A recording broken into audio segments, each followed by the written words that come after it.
האם זה באמת סגולה בדוקה? הסגולה ללמוד בזה? Erev Tov, good evening. Dober V'Etcher. We are in the Zera Shimshon on Parshas Tetzaveh. We're going to do Os Gimel, section 3. It's a very long section, so we're going to try and do the first half, only be able to do the first half. Very, very fascinating issues are going to be discussed. To begin, let's start with a pasuk from our Parsha. This is Perek Chaf Ches, pasuk Aleph in Parshas Tetzaveh. Ve'ata hakrev elecha, Hashem says to Moshe, and you should bring close to yourself as Aharon achicha, Aharon your brother, v'es banav ito, and his sons with him. Mitoch b'nei Yisrael, from among b'nei Yisrael, lechahanoli, to serve as Kohanim for me. Aharon, Nadav va'avihu, Aharon, his son Nadav, his son Avihu, Elazar v'isamar, and his sons Elazar and Isamar. So those were Aharon's 4 sons. B'nei Aharon, as the Torah says, these are the sons of Aharon. So Hashem gives Moshe a command to bring close to himself, to draw close to himself, Aharon and his sons, to prepare them lechahanoli, to serve as Kohanim for Hashem. And then the psukim continue talking about the special big day kahuna, the special clothing that Moshe needed to make sure, Moshe needed to supervise the making and preparation of the special garments that the Kohanim would wear. And they had to wear these special garments in order to be able to serve Hashem in the Mishkan and in the Beis HaMikdash and bring the korbanos, the sacrifices, etc. Let's get right into the Zera Shimshon. Medrash Rabbah, the Medrash Rabbah and Shmos says, Ve'ata hakrev elecha, and you should bring close to yourself. That's, of course, the first few words of the pasuk that we just read. Hadohu dichsiv. The Medrash says that our pasuk about Moshe bringing Aaron and his sons close to serve and to initiate them to serve as Kohanim, that pasuk is related to a pasuk in Tehillim, namely, Lule soroscha sha'ashuai, if it were not for your Torah comforting me, Oz avadati ve'onyi, then I would be lost in my suffering. That's the pasuk from Tehillim. The Medrash continues, Kisha Omar HaKadosh Baruch Hu LeMoshe, when Hashem said to Moshe, Ve'ata hakrev elecha, and you should bring close to yourself, Heiralo, this seemed bad to Moshe. When Hashem told Moshe to appoint Aharon and his sons as the Kohanim, this did not sit well with Moshe. Amar lo, so Hashem said to Moshe, Torah hoyisali, I had the Torah, unisati halecha, and I gave it to you. She'ilulehi, because if it was not for me giving you and the Jewish people the Torah, ibadati olami, I would have destroyed my world. Ad kan lashono, until here is a quote from the Medrash Rabbah. So this little excerpt from the Medrash Rabbah that starts with the pasuk we read from our Parsha, Parshas Tetzaveh, is very unusual and very hard to understand. And as we're about to see, the Zera Shimshon is going to ask 4 questions in the next paragraph on this excerpt from the Medrash Rabbah. So let's take a look at those questions. Tzorech Iyun. This excerpt from the Medrash Rabbah requires analysis. Ma inyono shel pasuk. What is the connection or the subject matter of this pasuk from Tehillim? Lule soroscha, if it were not for the Torah comforting me, lekan, to hear. Meaning, it's a beautiful pasuk. No one would question the beauty and the deep meaning of the pasuk, Lule soroshcha shashua, if it were not for your Torah comforting me, ozo avadati ve'onyi, then I would be lost in my suffering. We can imagine David HaMelech composing those beautiful words of all of the suffering that and trials and tribulations of David HaMelech's life. And he was saying to Hashem, if it wasn't for your Torah and how your Torah comforts me and how your Torah brings me joy and brings me consolation, if it wasn't for that, I would have been lost through all of my suffering. We understand that. It's a beautiful, meaningful pasuk. But the Zera Shimshon says, why did the Medrash Rabbah bring this pasuk and say it's very connected? It's directly connected to the pasuk when Hashem tells Moshe to appoint Aharon as the Kohen Gadol and Aharon's 4 sons as the Kohanim along with Aaron. What's the connection? So that's question number 1. What is this pasuk in Tehillim? How does it connect to the subject matter of the excerpt in the Medrash Rabbah? The old kasha, another question. So this is question number 2.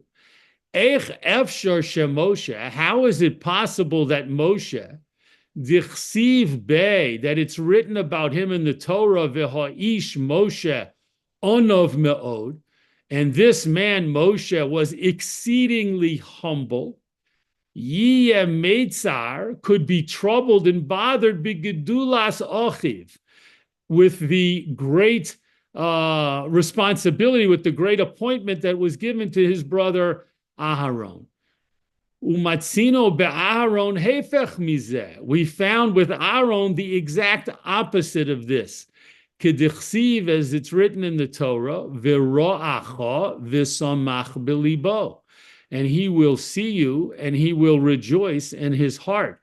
That pasuk describes what Hashem said to Moshe when he told Moshe, your brother Aharon has left Mitzrayim and he's coming to meet you.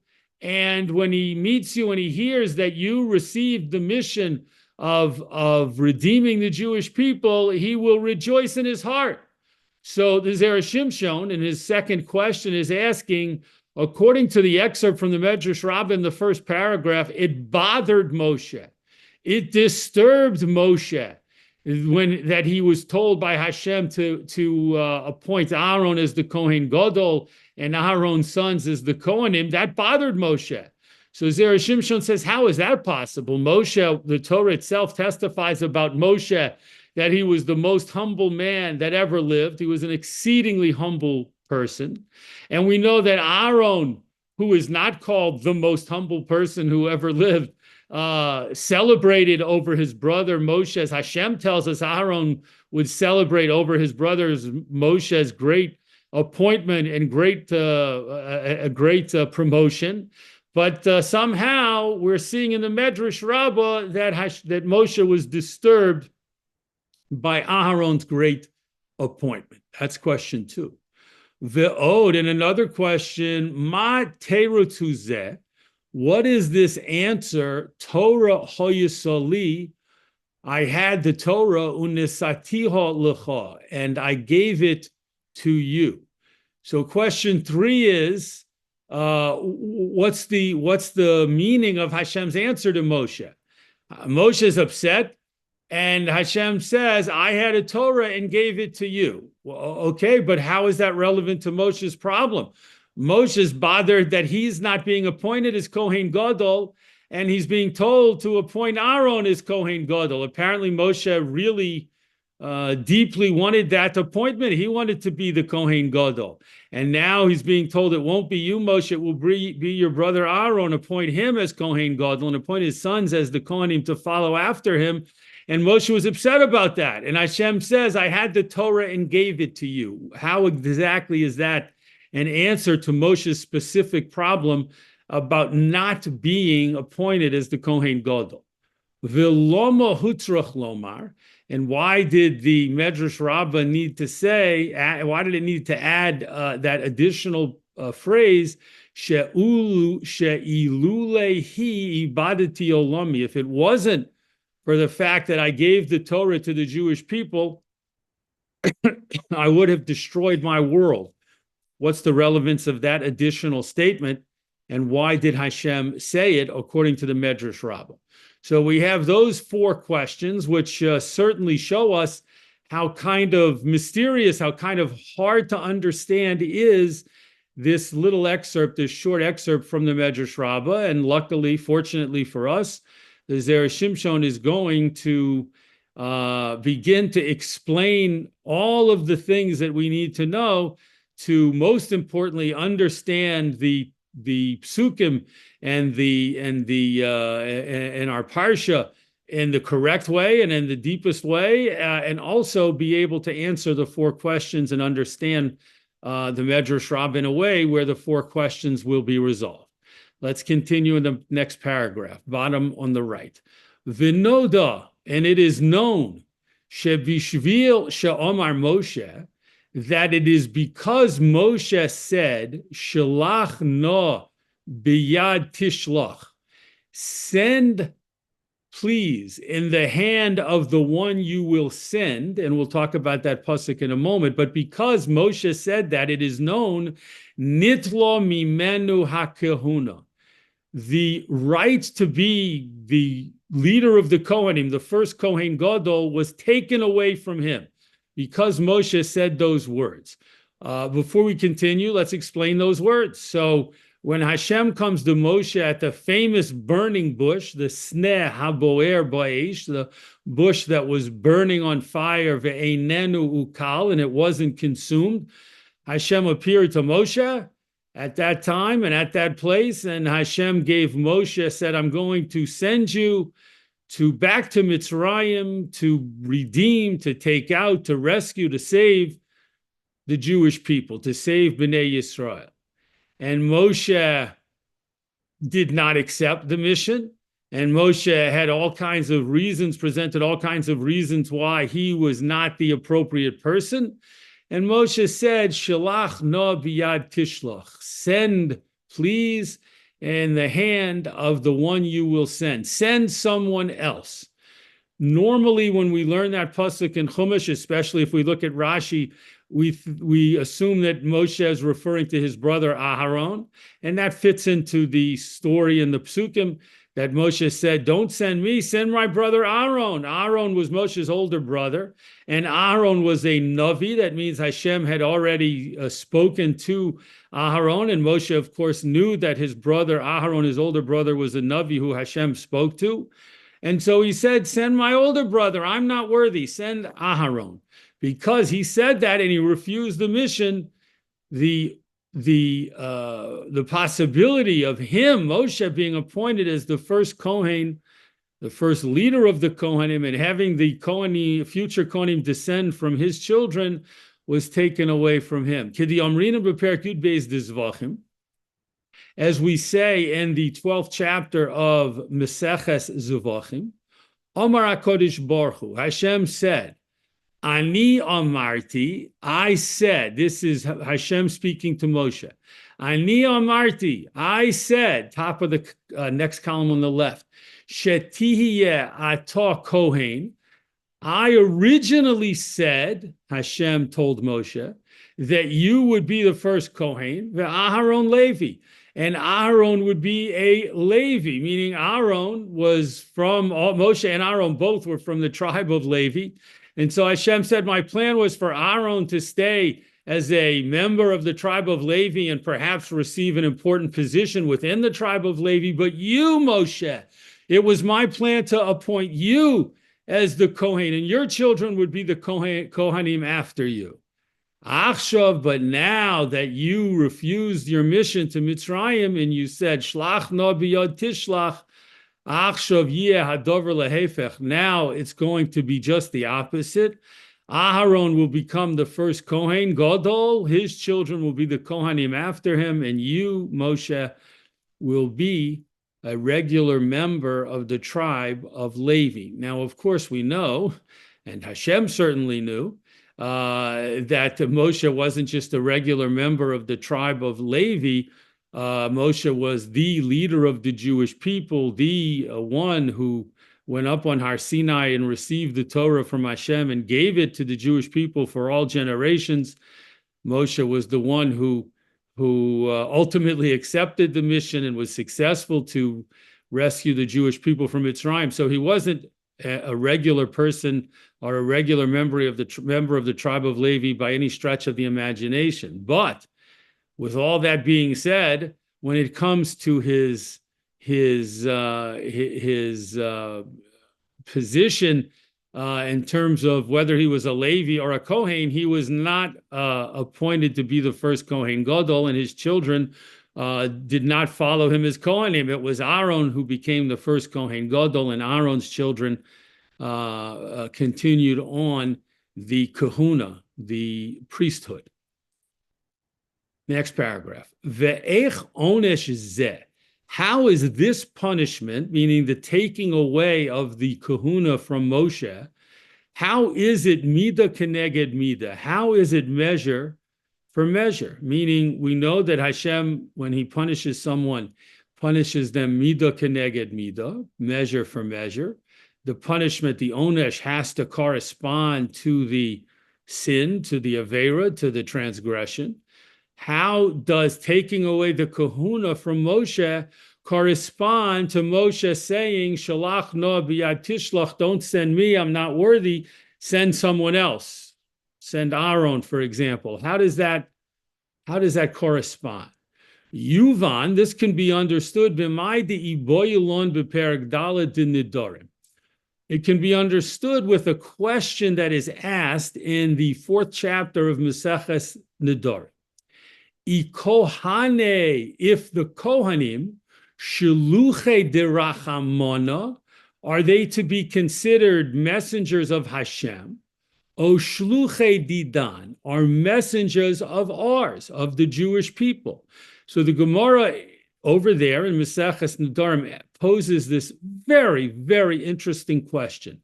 When we think about the Kohanim serving in the Beis HaMikdash and bringing the korbanos, should we view them as shluchei derachamana, messengers of Hashem? Hashem told them to do the avodah, to do the service, to serve him in the Beis HaMikdash, so they are like messengers of his. Oh, shluchei didon, or should we view them as messengers of ours? Because Hashem also said that when we have to bring korbanos, we have to bring sacrifices to the Beis HaMikdash for all kinds of reasons and at all kinds of times. It is the Kohanim who are commanded to receive those korbanos from us and make sure that they are handled properly, make sure that all of the different steps that happens with sacrifices happen correctly and appropriately according to halacha. So perhaps there are representatives. Well, that's what the Gemara asks. Who do the Kohanim really represent, Hashem or us? Whose work are they doing, Hashem or ours?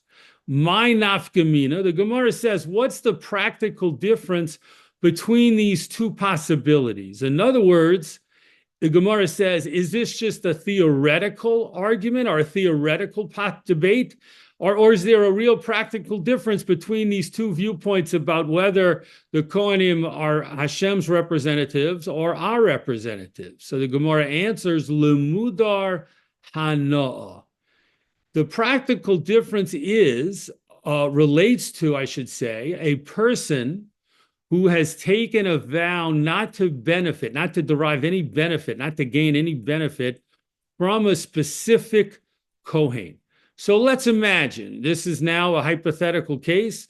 Let's imagine there is a person who has a good relationship with one of the Kohanim, and that Kohen, he becomes upset with that Kohen for some reason, and he says to the Kohen that he's taking a vow not to get any benefit from that Kohen. He wants to show this other fellow, the Kohen, how upset and angry he is, how insulted he is by something that he thinks the Kohen did wrong towards him. So he says that he takes a vow not to get any benefit of any kind from the Kohen. So now, once he takes that neder, if the Kohen says, hey, I feel badly, tell me what I did wrong, I want to make it up to you, and I'm going to bake you a cake, I'm going to bring you a casserole, whatever it is that the Kohen says, and now that he can't even accept it, because to show how angry he is with the Kohen, he already took a vow that he can't get any benefit from him. So the Gemara says, if that happened, then if Kohanim should be viewed as the messengers of Hashem, then this person can go to the Kohen and bring a sacrifice and have the Kohen offer the sacrifice on his behalf. Why? Because the Kohen is not doing his work. The Kohen, it's true, will bring the sacrifice that this angry man brought to the Beis HaMikdash, but he's to be viewed as a representative of Hashem. So he would be able to bring a sacrifice for the person. It's not considered giving any benefit to the person. However, if Kohanim are viewed as shluchei didan, they're viewed as our representatives. When they bring korbanos, they're doing it for us, and we benefit from their actions on our behalf. Then the man who took the vow not to get benefit from a certain Kohen would not be allowed to have that particular Kohen bring his sacrifice on his behalf. He would have to give the sacrifice, the korban, to a different person. So that's the Gemara in Maseches Nedarim. Ve'af al gav, the Zera Shimshon continues, and even though the Hasam lo ifshita, even though over there in the Gemara in Maseches Nedarim, this question about the how we should view the Kohanim is not resolved, it's not answered. Asikno b'perakama di kiddushin, we do come to a conclusion about this issue in the first chapter of Maseches Kiddushin. De chohanei shaluchei de rachmona ninhu. The Gemara in Kiddushin concludes that Kohanim are the representatives of Hashem. They should be viewed as Hashem's shluchim, Hashem's representatives when they do their avodah, they do their service in the Beis HaMikdash. They should not be viewed as our representatives. V'chein pasuk HaRambam. And that's what the Rambam decides, brings down in halacha, in Jewish law, in his Mishnah Torah. And you can see the source and the parentheses. So we now know that Kohanim should be viewed when they do their service in the Beis HaMikdash as the representatives of Hashem, the shluchim, the messengers of Hashem. Ume'ata hadover pashut. Now the Zera Shimshon says this is very simple to understand. Shehu mida keneged mida. The punishment that Moshe received of not becoming a Kohen is exactly measure for measure.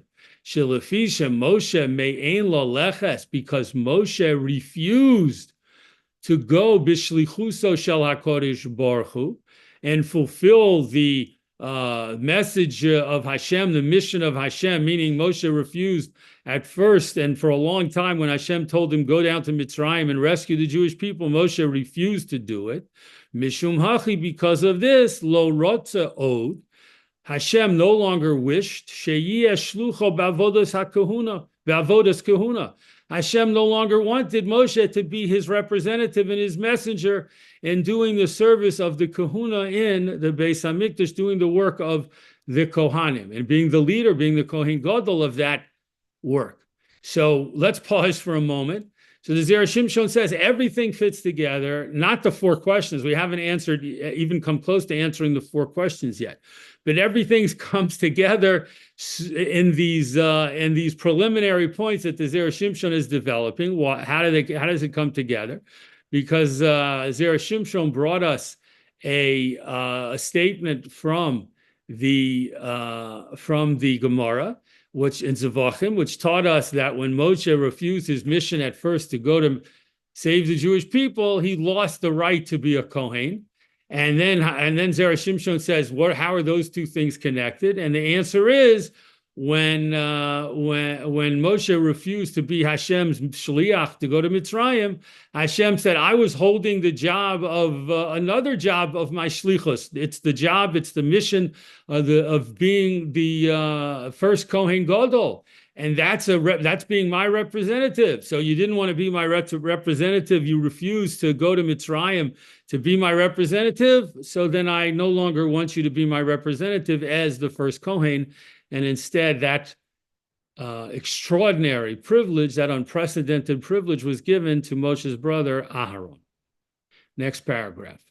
Ela de koshe, but we still have a problem. Hoil shem Moshe eino ro'oi od.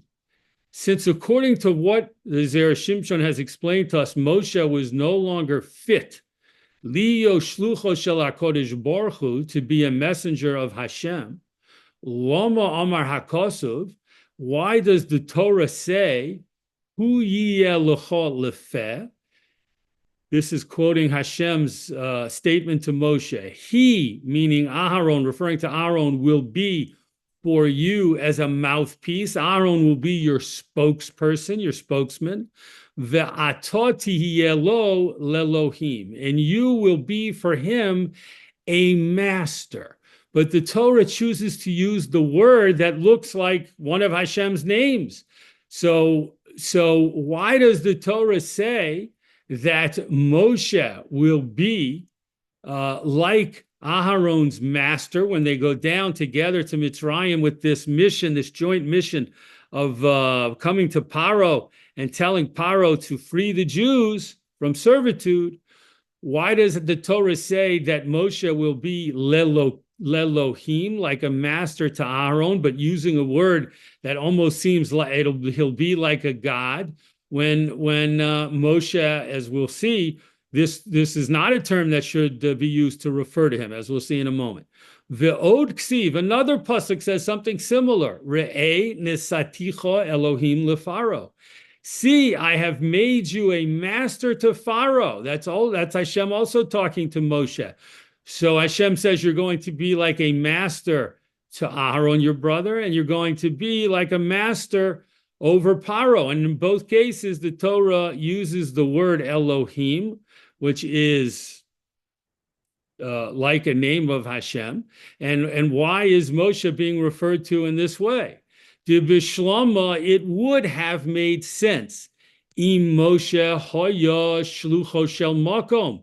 If Moshe had been sent by Hashem and had readily accepted the mission, then Asi Shapir, it would make sense. These psukim would make sense. Why? Sheshlucho shel adam kumoso, because we have a rule that Chazal teach us in the Gemara. A messenger of a person is considered like the sender. A messenger receives the status of and is considered like the person who sent him on his mission. So if Hashem sent Moshe and Moshe had not refused, then it would make sense to refer to Moshe with a name of Hashem, even though in those psukim we would still translate it as master, that Hashem was telling Moshe, you're going to be like the master over Aaron and like the master over Paro. But it would make sense for Hashem to choose to use that word, which is a name of Hashem, in those psukim. Aval achshav, but now Shem Moshe eino ro'oi liyos od shaliach. Now that we've determined that Moshe, because he refused, is no longer appropriate, no longer fitting for Moshe to be considered the messenger of Hashem, ech efsher sheyiyeh kelokim. How can the psukim refer to him as if he is like Hashem? He's not. He can only be called like Hashem if if he accepts the mission, and then we can say he is like the one who sent him. He's like Hashem. But to compare him to Hashem, to compare Moshe to Hashem in these psukim, and use the words that were used when Moshe refused the mission, and because he refused it, Hashem said, "I don't want you to be my shliach anymore, and I'm not going to make you the first Kohen Gadol." How does it make sense to use for those psukim to use the words? Next paragraph. Umatzanu beperak Rabbi Eliezer, perak lamed tes. Umatzanu bepirkei Rabbi Eliezer, perak lamed tes. And we find in the Pirkei de Rabbi Eliezer, this is another sefer of the Midrashim. So we find in these Midrashim of Pirkei de Rabbi Eliezer, Omar lo, Hashem said to Moshe, L'cho ve'eshlochacho el Paro. Go and I will send you to Paro. This is, of course, going back to the incident at the burning bush. Omar lefanov, Hashem said in front of, Moshe said in front of Hashem, Ribon ha'olam, master of the world, shalach no biad tishlach. Send, please, in the hand of the one you will send. Biad oso ha'isha ato osid lishloach. The Pirkei de Rabbi Eliezer says, who did Moshe refer to? He was not referring to his brother Aharon. He was referring to a person who Hashem would send in the future. Omar lo, and that's a reference to Eliyahu Hanavi, as we'll see in a moment. So Moshe said to Hashem, don't send me, send the person you're going to send in the future, meaning Eliyahu Hanavi. Send Eliyahu Hanavi to save the Jewish people from Mitzrayim. Omar lo, Hashem said to him, lo amarti lecha. I did not say to you, lecha ve'eshlochacha el Yisrael. Go and I will send you to Yisrael, to the Jewish people. Elo lecha ve'eshlochacha el Paro. I said, go and I will send you to Paro. That's the mission I gave you. Ula oso ha'ish, and now this person, Shata Omer, that you're talking about, Ani sholech lasid lovo el Yisrael, that I'm going to send in the future, that's a person I'm going to send with a message for the Jewish people. Shenemar, as the pasuk in Malachi says, Hinei anochi sholeach lachem. Behold, I am sending to you as Eliyahu Hanavi, Eliyahu, the prophet Eliyahu Hanavi v'chule. Ad kan Lashono, until here is a quote from the Pirkei de Rabbi Eliezer. So this teaching tells us that when Hashem sent Moshe and Moshe refused to go, and he said, Shlach no b'yad tishlach, he was saying, send Eliyahu Hanavi, you're going to send him in the future on a mission similar to this, so send him now. And Hashem said, excuse me, Moshe, you're mistaken. When I send Eliyahu Hanavi in the future, I'm sending him to Bnei Yisrael to bring the wonderful news of the Geula to them. But my mission to you right now is to send you to Paro, to tell him to free the Jewish people. So it's not the same mission, and that's why I'm not sending Eliyahu Hanavi, I'm sending you. Next paragraph. Umipshana medrash hazeh nira.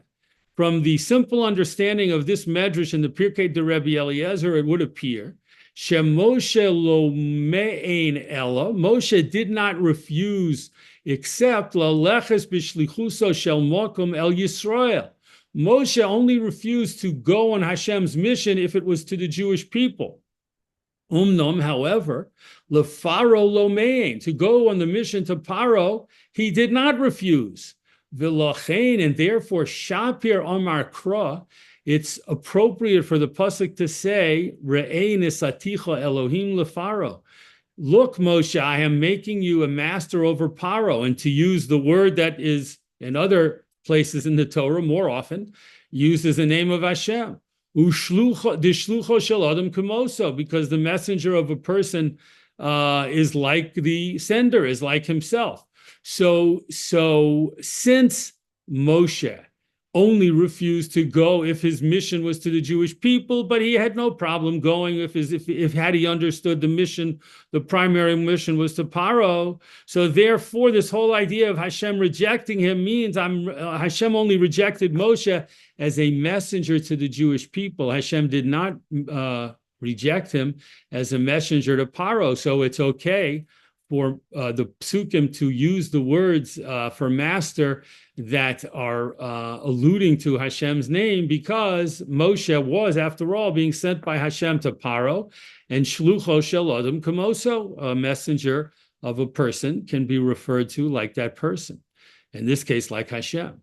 Uchaneged ma shemein liyo shliach liyisrael, and corresponding to the fact that Moshe did in fact refuse to be a shliach from Hashem to the Jews, nitlo mimenu hakahuna, that's why the kahuna was taken away from him. Shehem shluchim me'amokom liyisrael, because the Kohanim are messengers from Hashem for Bnei Yisrael, lahakrif korbanoseihem, to bring their offerings. So the Zera Shimshon has now resolved this whole issue of how Moshe could be considered a messenger of Hashem and could use, and the psukim could refer to him as a master over Aaron and a master over Paro. And that's because Moshe, we now understand, Moshe never refused the mission to Paro. Moshe was only refusing the mission to Bnei Yisrael. Why is that significant? We're going to find out. It's tremendously significant. Next paragraph. However, adayin tzorech ta'am, we still need a reason. Ma ha'yisa kavanoso shel Moshe. What was Moshe's intention lemoin liyo shliach liyisrael dafka? To specifically refuse to be a messenger from Hashem for the Jewish people. Why did Moshe view it as okay to be a messenger from Hashem to Paro, but refuse to be a messenger to Bnei Yisrael? And how exactly are we to understand Hashem's answer? Moshe, this man that you're referring to, ani sholeach leosid lovo, I'm not sending him to Paro like I want to send you. I'm sending him to Yisrael. That, of course, is Eliyahu Hanavi. What does that response from Hashem mean? Next paragraph. Yesh lomar, and we can say, Devadai Moshe Rabbeinu olav shalom. Moshe, certainly. Dichsiv Bey, that the Torah itself writes about him, B'chol Beisi Ne'amon, who in all of my household, he is a faithful servant. That's what Hashem testifies about Moshe. Lo chotov v'lo me'ein. We can say for sure he didn't do something sinful, and he didn't refuse for some kind of personal consideration. Moshe wasn't miffed that Aaron was appointed as the Kohen. Moshe wasn't upset about this for personal reasons and didn't refuse his mission for personal reasons. Next paragraph. Rak hakol hayemevakesh letovoson shel Yisrael. Only everything that Moshe did was because he was seeking out what would be best, or what he thought he would be best for the Jewish people. De amrinon b'medrash. Because we say in a medrash, this is also in the Medrash Shmos Rabbah, Al pasuk umi anochi ki elech al paro. On the pasuk where Moshe says, back to the burning bush again, Moshe says, who am I that I should go to Paro? Omar Moshe lifnei HaKadosh Baruch Hu. Moshe said to Hashem, Ribono shel olam, master of the world, kisheyorad Yaakov leMitzrayim. When Yaakov Avinu, Moshe referred back to when our forefather Yaakov went down to Mitzrayim. Lo koch amarta lo. Did you not say to him, Anochi ered imcha Mitzrayim? I will go down with you to Mitzrayim, ve'anochi a'alcha gam olo, and I will certainly bring you up. Didn't you say that to Yaakov Avinu? Ve'achshav, and now, ata omer li, you're saying to me, l'cha ve'eshlochacha el Paro, go, and I will send you to Paro. Lo anochi hu, I'm not the anochi she'amarta lo that you were referring to when you said to Yaakov Avinu, anochi a'alcha gam alo. I will certainly bring you up. Ad kan lishono. So Moshe said to Hashem, you promised that you would bring Bnei, you promised Yaakov Avinu that you would bring his descendants out of Mitzrayim. Now you're telling me to bring them out? That's I'm not the one in the pasuk you were referring to. You were referring to yourself. You were saying that you, Hashem, would bring them out. So please don't send me. I'm not you. I'm not Hashem, obviously. Next paragraph. And this, we now understand, was the intention of Moshe Rabbeinu. You're telling me, take out the Jewish people from Mitzrayim, demashma, which implies she'ani otziyim, that I will take them out. Zeh hadover eino nogea li. This matter of taking out the Jewish people from Mitzrayim is not relevant to me. Ela lecho dafka, but only to you, Hashem. Ve'ani eini yochol liyos, and I am not able to be ela mevaser tov liYisrael. If I go down to the Jewish people, all I can do is bring them the wonderful news. Like Eliyahu will bring the news of Mashiach in the future.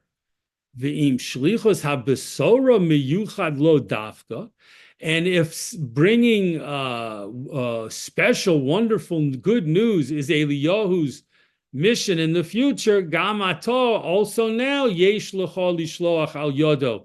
Hashem, you should send Eliyahu to bring the good news. V'siyeh ato hagoel, but you, Hashem, should be the Redeemer. So Moshe was making a very clever, very important argument to Hashem. Hashem, you're telling me I'm going to go and rescue the Jewish people, but I know our history, and our history is that you told Yaakov Avinu you'll go down with him to Mitzrayim and you'll bring him up. And you weren't just talking about Yaakov Avinu, you were talking about his descendants, that you would bring them out of Mitzrayim. So please, Hashem, you bring them out of Mitzrayim. Don't send me to do a job that I'm not supposed to do and was never supposed to do. This is Only you, Hashem, can fulfill this mission, this job. And if you do insist upon sending me, okay, I'm going to just go and tell them the good news that you're coming to save them. And if that's what you're looking for, a person to bring good news, there's no one better in the world in all future times than Eliyahu HaNavi, who's destined to bring the good news, the Besoros Tovos, about Mashiach and the future redemption. Next paragraph. V'nimtze shemoshe letovoson shel Yisrael. And we find that Moshe was had in mind the ultimate good of the Jewish people. That's why he wanted Hashem to go and send out the Jewish people and take out the Jewish people himself. Mishum diamrina bekama midrashim, because we say in several different places in the Medrash, geulos harishonos, the early redemptions for the Jewish people, hoyu al yedei basar v'dam, they came about through the intercession of people, of human beings. Lachein, therefore, hoya achareihem shibud. Therefore, they weren't permanent. Human beings were involved in rescuing the Jewish people from different types of servitude, different types of troubles. And afterwards, later on, came servitude again, or came an exile again.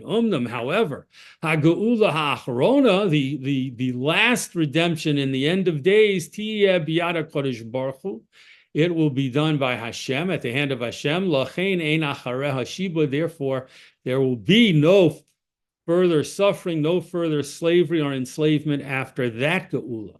So Moshe wanted that picture, the same thing that will happen, God willing, with the future geula, the ultimate geula. Moshe wanted that to take place at Mitzrayim. He wanted Hashem to come and rescue the Jews from Mitzrayim, so there would be no further servitude or exile after that. V'zehu she'HaKadosh Baruch Hu amar lo. And this is what Hashem said to him in a pasuk, again with the burning bush. Lech emor lahem, go and say to the Jewish people, Ekye asher ekye, I will be who I will be, or I will be that which I will be. Use that name, Hashem told Moshe, and tell them that's the name of the God who's going to redeem them from Mitzrayim. What does that name mean? I will be who I will be. Ani ayisi mohem b'shibud zeh. It means, according to Chazal, I will be with them. I was with them in this servitude in Mitzrayim, and I will be with them similarly in the future servitudes that they serve to other realms, to other kings. Next page, top paragraph on the right. Omar lo Moshe. So Moshe said to Hashem, Dayo litzara b'shasa. It's enough for me to talk to the Jewish people about one trouble at a time, meaning, please don't make me say to them, Ekya asher ekya, you're going to be with them now and you're going to be with them with future servitudes. Let's just deal with this servitude. It's bad enough in this servitude. She'HaKadosh Baruch Hu lo rotza legalam ba'atzmo. Hashem did not wish to redeem the Jewish people himself. She'im yigalam hu, because if Hashem would have redeemed them from Mitzrayim, efshar od l'shabdam, then there would be no further servitudes. V'hagolus niskan alehem lechaparas avonosehem. But exile and servitude is what was established for the Jewish people to bring forgiveness and kapara for their sins. It's a necessary evil. Uchemoshe his name Avram. This is exactly like the condition that Hashem made with Avraham.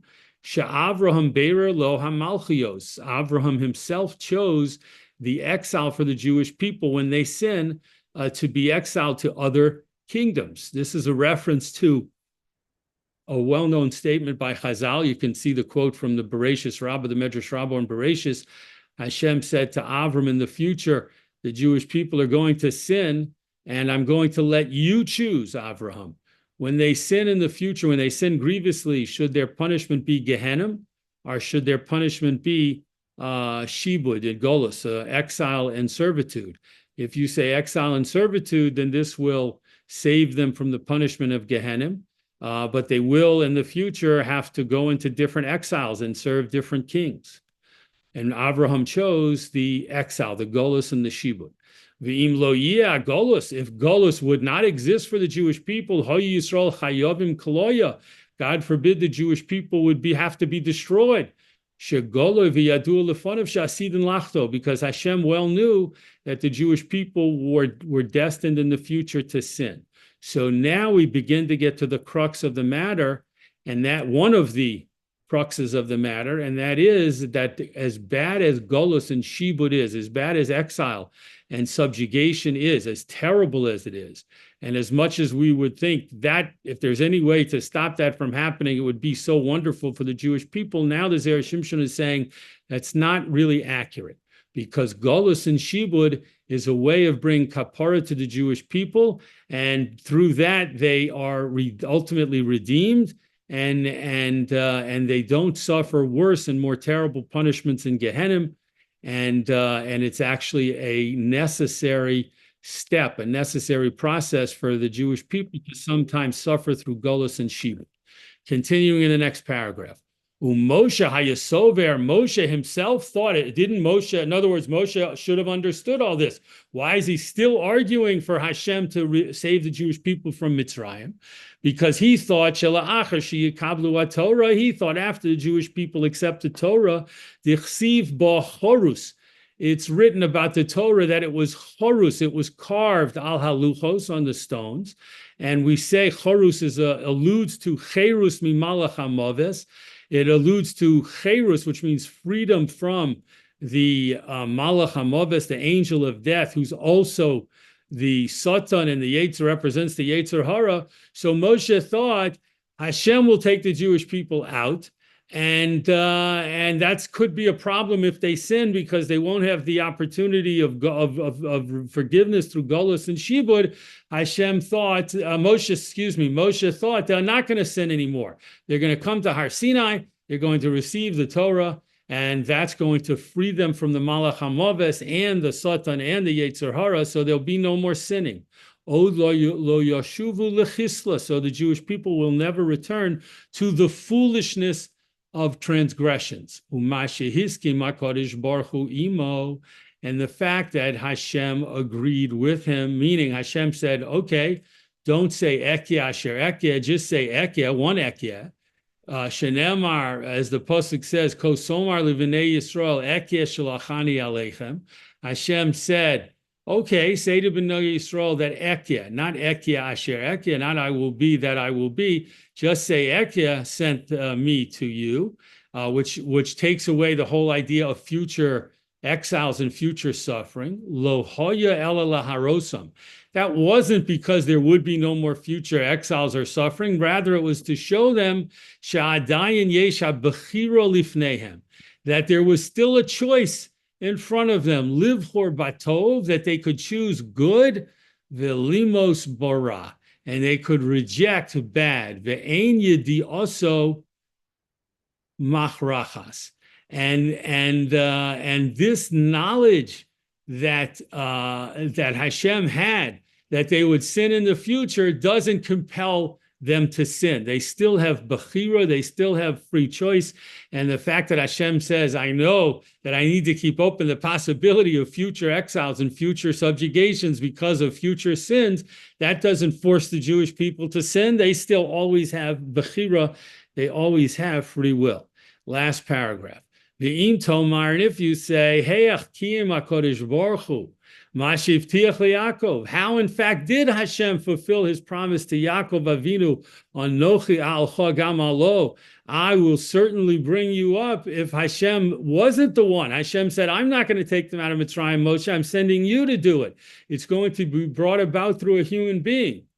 Oh, lo hayulo lavtiach kain mitchilor. Perhaps we're going to say that Hashem never should have made that promise to Yaakov. Yesh lomar, we can say, Shelahachi ksiv alcha gamalo. This is the reason it's written, I will bring you up. I will surely bring you up, with a double language. Lirmos legeulos rabos. This hints to several future exiles.